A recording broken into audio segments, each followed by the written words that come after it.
Stéphane Auger, on est dans quelques-unes de vos productions, aussi bien en Côte-Rôtie, en Caudrieux qu'en Saint-Joseph.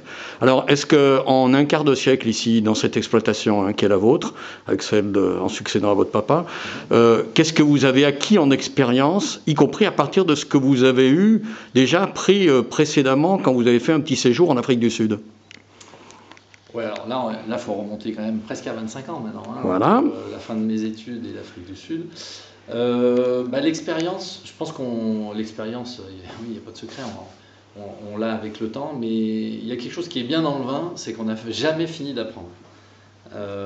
Alors l'expérience, c'est très important parce que finalement, sur plein de petits détails, que ça soit à la vigne comme à la cave, ça nous permet d'analyser les choses et de prendre des décisions différentes par rapport à tout ce qu'on a pu vivre sur tous les millésimes qu'on a fait.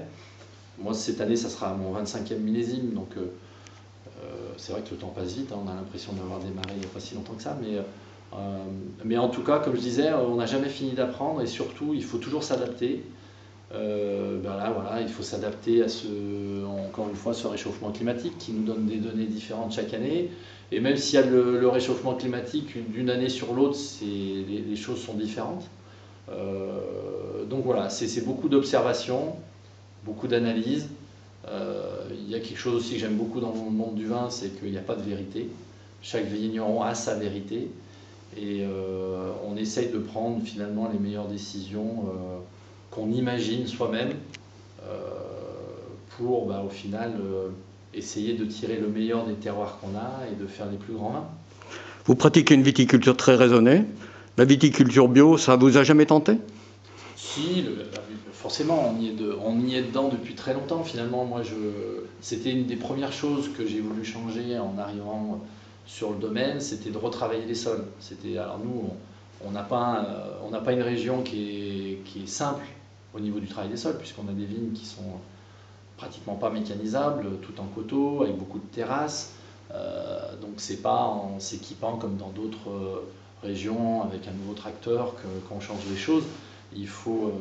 C'est beaucoup d'investissement. Il y a certains coins, on peut travailler les sols qu'avec une pioche, hein, et il n'y a pas de secret.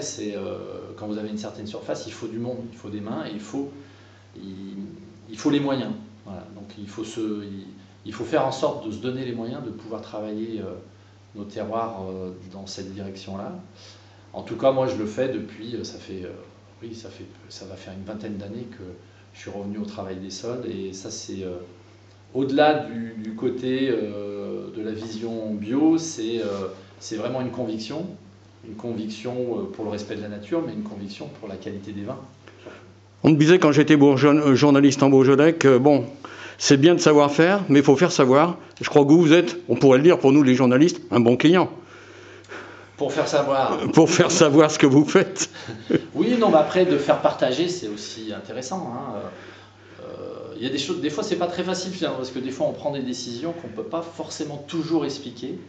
Mais en tout cas, d'expliquer la direction générale qu'on veut avoir, c'est toujours agréable, finalement, hein, de pouvoir faire partager notre travail et surtout notre passion du métier. Si on peut terminer sur des projets, là vous venez d'avoir en exploitation une toute petite parcelle au-dessus du Théâtre Antique de Vienne.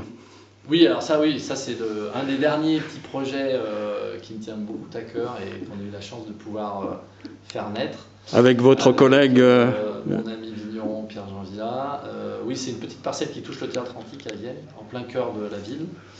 Et l'emplacement est juste incroyable, quoi. Voilà, il y avait des vignes à l'époque, on a voulu recréer ce petit vignoble. Et c'est vrai que quand vous êtes au milieu des vignes là-bas, on replonge dans l'histoire et c'est assez impressionnant.